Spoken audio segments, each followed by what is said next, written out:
Hey, what's up, everybody? Big thanks to all of you out there who purchased MSMC Material Collection, Modern Surface Material Collection.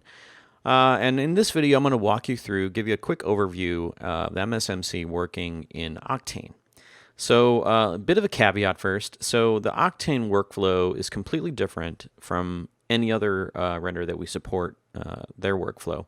And that is because you have to use the live database. It's not our fault. It's Octane and Otoy. They just don't work the same way that regular materials do inside of Cinema 4D, so we have to do it this way. I apologize in advance for sort of a different workflow. Okay, so let's jump in. In this video, again, I'm just going to give you a brief tour of the materials, explain some of the things that are in here, explain what you can change, what you can't change. Well, actually, there's nothing you can't change, so that'll be easy. And then we're going to talk about some of the color palettes and the patterns and all the cool stuff that we got in here. But as always, make sure you check out the other videos because there's a ton of videos, and I want you to be able to really get into it and see what this whole pack is all about. There's a lot of cool training in here. Okay, so let's just jump in and do a quick overview. I've got my live viewer going here in Octane, and I want to maybe bring in and look at my other materials. I'm going to go over to the live database. And there we are. And you can see they were nice enough to add this little bit of text up here because I can't tell you how many tech supports I had to answer because of this Otoy issue. Whereas if you were trying to drag in a material from the local database and you hadn't saved your scene, your material would be black. And that is because they require you to save the scene before you download any material. Okay, so got that out of the way. Now you can see we've got all these materials. We've got ceramics. I'm just going to select this. Oh, took a while there. Metals, papers, pattern blobs, pattern coppers, pattern gold, pattern plastic, pattern silver, stone, terrazzos, wood. And then we also have a bunch of really cool color palettes and stuff as well. But now these color palettes aren't going to show up in your live database because these are not Octane color palettes. These are Cinema 4D color palettes. So in order to get access to those, you're going to want to jump over to wherever you have the other material libraries installed. Maybe I would recommend maybe the Redshift one, and grab MSMC Redshift. And now down here, you're going to be able to use the color ramps and the color swatches from inside that material library. All right, so that's how that's got to work. And also, while I'm here talking about that, I do want to give you a quick tip to use these color ramps and color swatches and stuff. You're going to have to tweak something in the Octane settings. So if we go over to the Octane gear and we come down here and we go to the, I believe it's going to be C4D. Oh, here we go. Color other settings other. You want to change the color GUI type from Octane native to C4D native and hit apply. That'll be important later on when I get to that point. All right, so we have a lot of different materials to talk about, but really, if you notice, there's a lot of patterns, and that's because the patterns are sort of a foundational material in this pack. This pack is built on my own aesthetic, which I'm very proud and very happy to be able to actually bring a little bit of an artistic aesthetic to a material pack. And this one is sort of like a mid-century modern vibe, a lot of fun, a lot of cool, bright colors and patterns, and that's really what this is all about. So you can see here we have over 50 patterns that I created, tileable patterns, put onto these really nice plastic materials. In fact, let's grab one and drag it in. So there's a couple different ways you can bring it in, as you probably already know. You can right-click and say download, or you can do what I do, which is basically just drag and drop that into my scene. Now, Octane will take a moment to essentially bring that Orbix file into Cinema. All right, so there it is. And sometimes it randomly assigns it to things, which is a little weird. But okay, so let's go ahead and throw this onto our shader ball. And there we go. So what is this? Like, well, maybe I don't want blue. Maybe I don't want white for my pattern. Maybe I want to change the colors.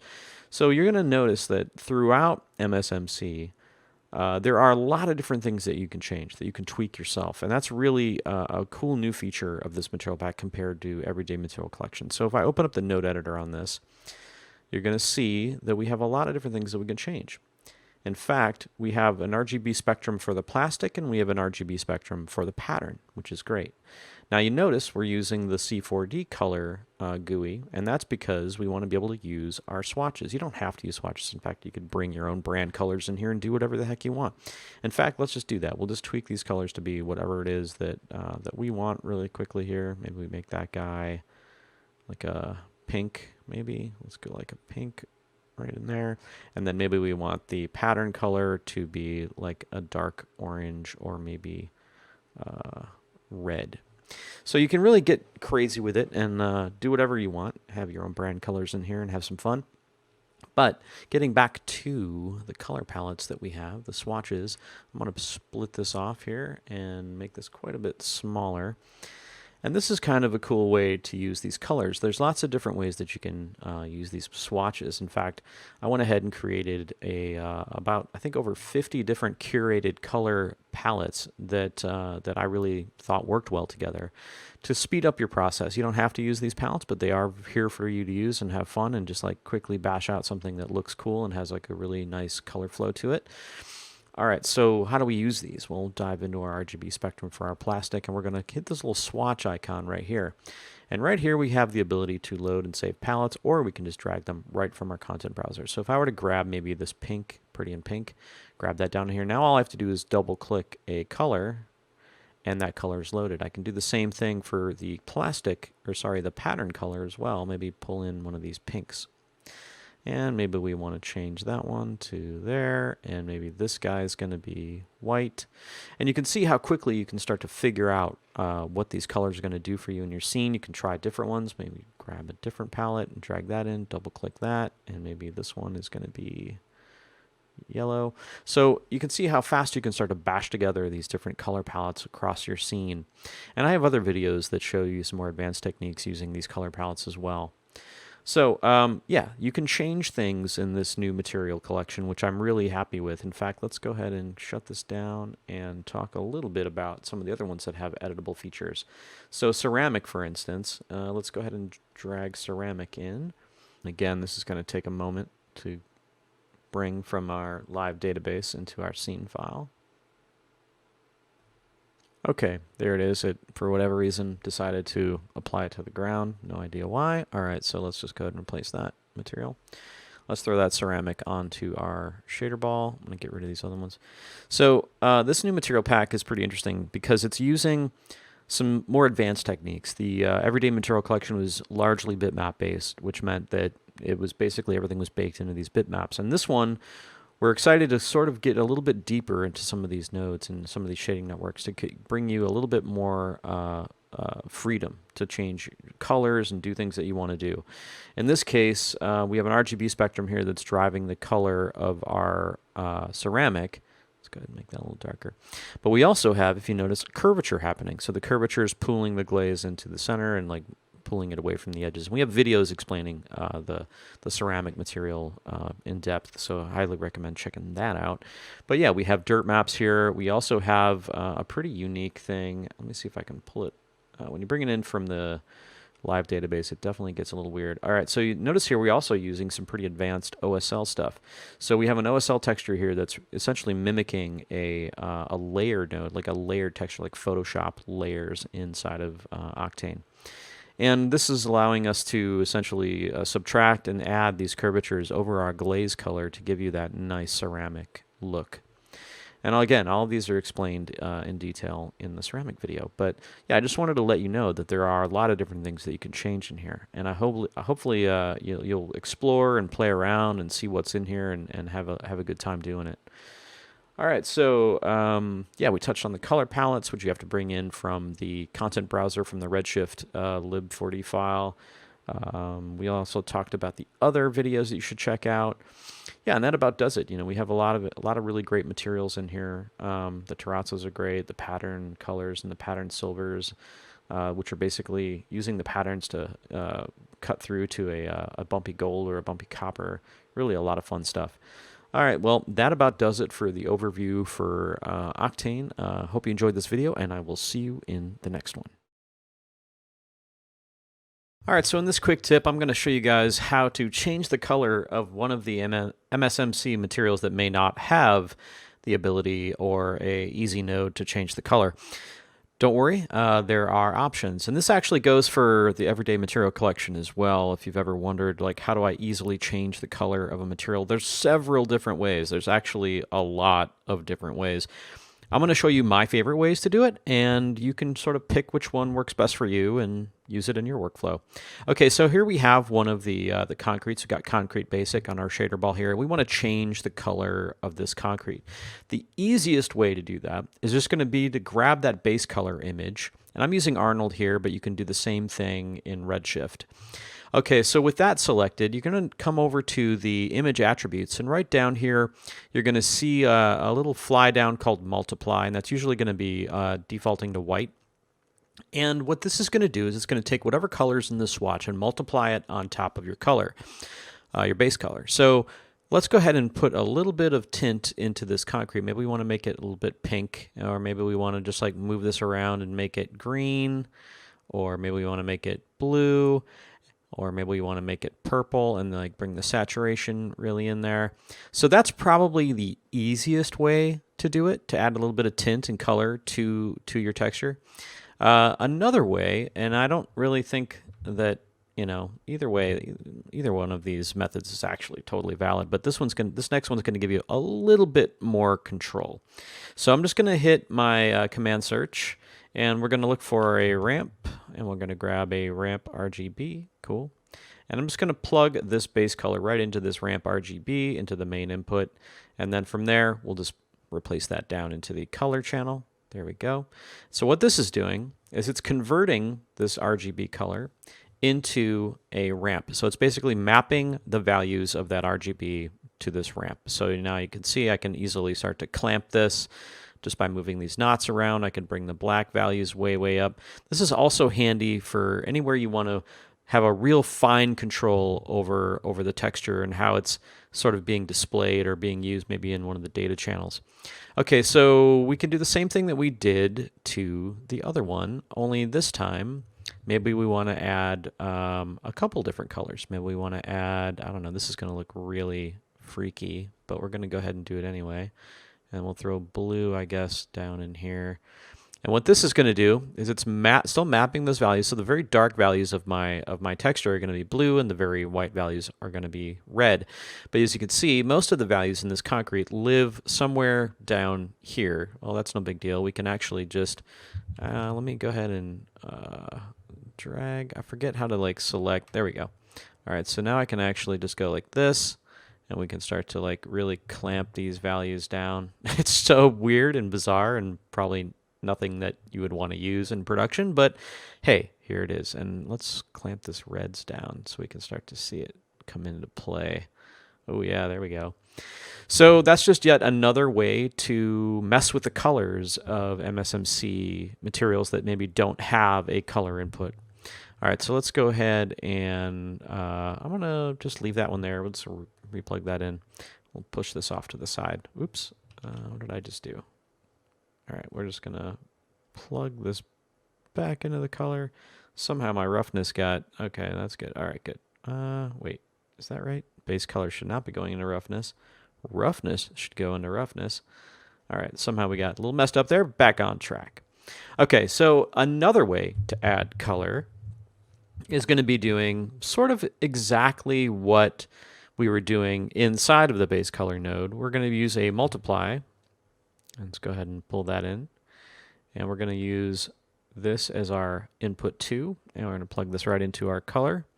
And now you can see we have the exact same effect that we had over here when we went over to the multiply. We're doing that outside of this so that we can plug in maybe our own color. Maybe we want a switch of some sort being driven by user data. And this is going to give us that control right here. So it's the same exact sort of thing that we were getting before. And then last, well, not last, there's several other techniques you could do to change the color. But let's say that you have a material that already has a color that you like, but you just want to change it just a little bit. Well, in that case, you want to grab a color. If I could type color correct node, boink, let's put that in there. And put that right in between our base color and our color input. There we go. Okay, so now this is just acting like a color correction, right? We have gamma, we have hue shift, we have saturation. So you could, in this case, we don't have a lot of saturation in this map. It's concrete, so there's not a whole lot to it. But we could add our saturation there And then maybe we even come down here yet again to that ability to add that multiply that color. We could do that in here as well. And then we can do some nice hue shifting. Oh, wait, it doesn't work that way.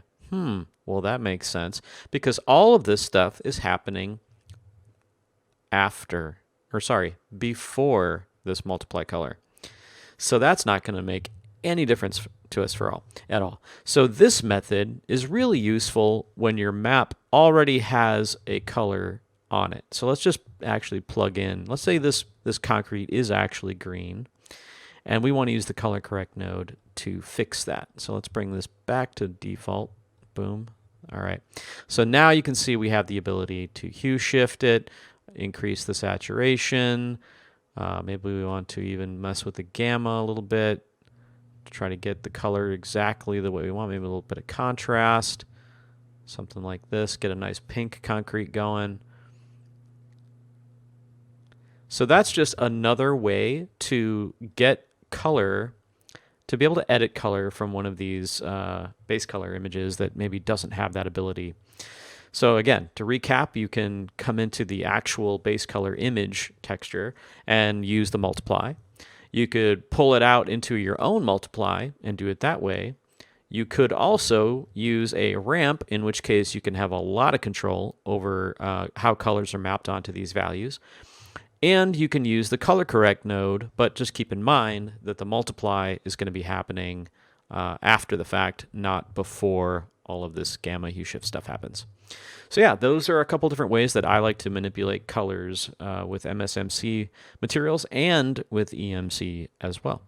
So I will see you in the next one. Okay, so in this video, I'm going to walk you through the ceramic shiny shader in Octane. Okay, so we've got an Octane scene here. I'm going to go ahead and load up my live viewer. Go ahead and start it off. Should just be a white dragon scan that we're going to turn into a ceramic statue. Okay, so you are going to want to watch all of the Octane installation videos if you haven't yet.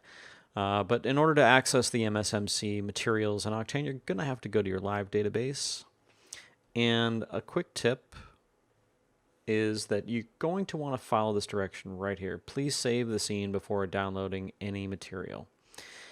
That is important, otherwise your materials will be black and you'll be left scratching your head as to why. So this scene's already been saved, so I'm good there. I'm going to find my ceramic shiny. I'm going to right click and say download, and it's going to download that material, and then I'm just going to drag it right onto my dragon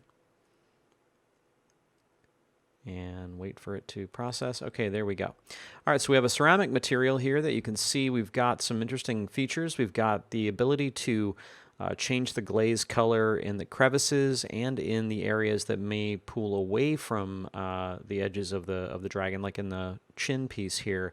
Anywhere that it's sort of sticking out, it pulls the glaze down and becomes more white. So let's figure out what we can adjust here. Let's go ahead and go into the node editor. And let's move this stuff around a little bit so we can see what we got going on. All right, so this shader is a bit complicated when it comes in through the live DB. You are going to have to sort of adjust some of this stuff by hand. It's just the nature of Octane. So let's just move this stuff around so that we can see what we got going on here. All right, so we've got our two dirt nodes, which are going to control the convex and concave part of our material, and then we have the RGB spectrum, which is going to actually control the color of our material. So the first thing that you can adjust on the ceramic is going to be the color, and that's going to be the RGB spectrum right here. You can see I can just start to twirl this around and like maybe make it a bit darker blue, maybe somewhere in here. And that's a real easy way to adjust the color of your ceramic. And you can see it's also adjusting, it also changes the color of the convex and concave areas. Now let's figure out what that stuff is. So I'm using a dirt map, and the dirt map is being used very similarly to the other renderers, where it's controlling what's being shown in the crevices and in the convex areas. So how are we adjusting how it's contributing to this RGB spectrum?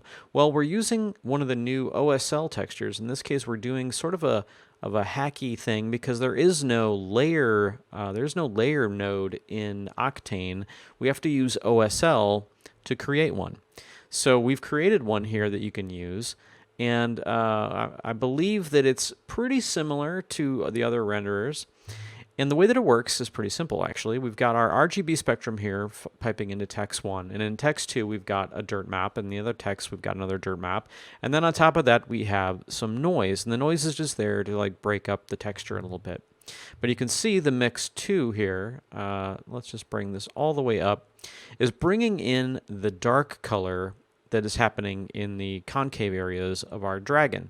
So if we bring that down, we can start to bring that way down if we want to make it very sort of subtle, or we can bring it up if we want. And that's just doing a nice little subtraction on our RGB spectrum node. The next one is doing an add. So this is doing exactly what we would think. It's making the edges of our ceramic a little bit brighter, like the glaze is sort of like pooled off of those edges and into the concave areas. Probably want to bring that down, make it a little bit more subtle. And lastly, we've got our noise, which you can just like bring up and down to like break up that shader or break up that texture a little bit more naturally.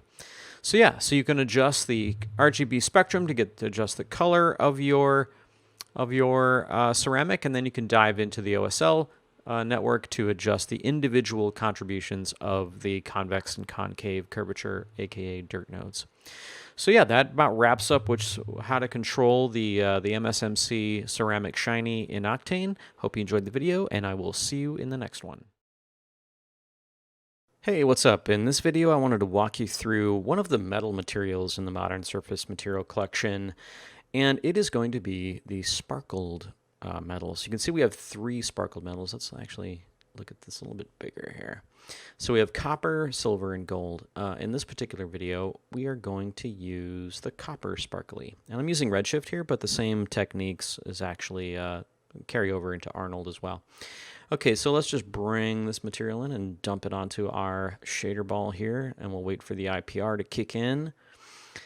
And what this material is it's kind of like you sprinkled glitter all over your object, and light is just like firing off all over the place. You can see it looks very sparkly. And the reason I made this video is because you can actually layer this effect up to make some really interesting stuff. So let's go ahead and do that really quickly. I'm going to reduce my bump map height scale down to maybe like 0.5 just to bring that effect down a little bit. And then I'm going to jump into the Sparkled Master material here and jump over to coding. I'm going to bring my coding all the way up to 1, and we're going to change our coding BRDF to GGX, and I'm going to change the IOR to 1.52, something like that. So what I'm doing is I'm actually creating a little bit of a layered texture. Let's bring our base color, we're going to bring our base color down a little bit, just so that we can start to see some of those reflections in there. Let's make this a little bit bigger, a little easier to see. So now you have, imagine like you have a, it's almost like car paint. You've got like a glittery bottom coat with a very glossy top coat. And if you start to layer up these sparkly materials, you can get some really interesting stuff. Let's just bring this down, bump down maybe to like 0.3. That feels pretty good. And we'll go ahead and bring the base color texture, color multiplier down a little bit more. Just trying to see a little bit more of our environment in there. Yeah, that's looking pretty good.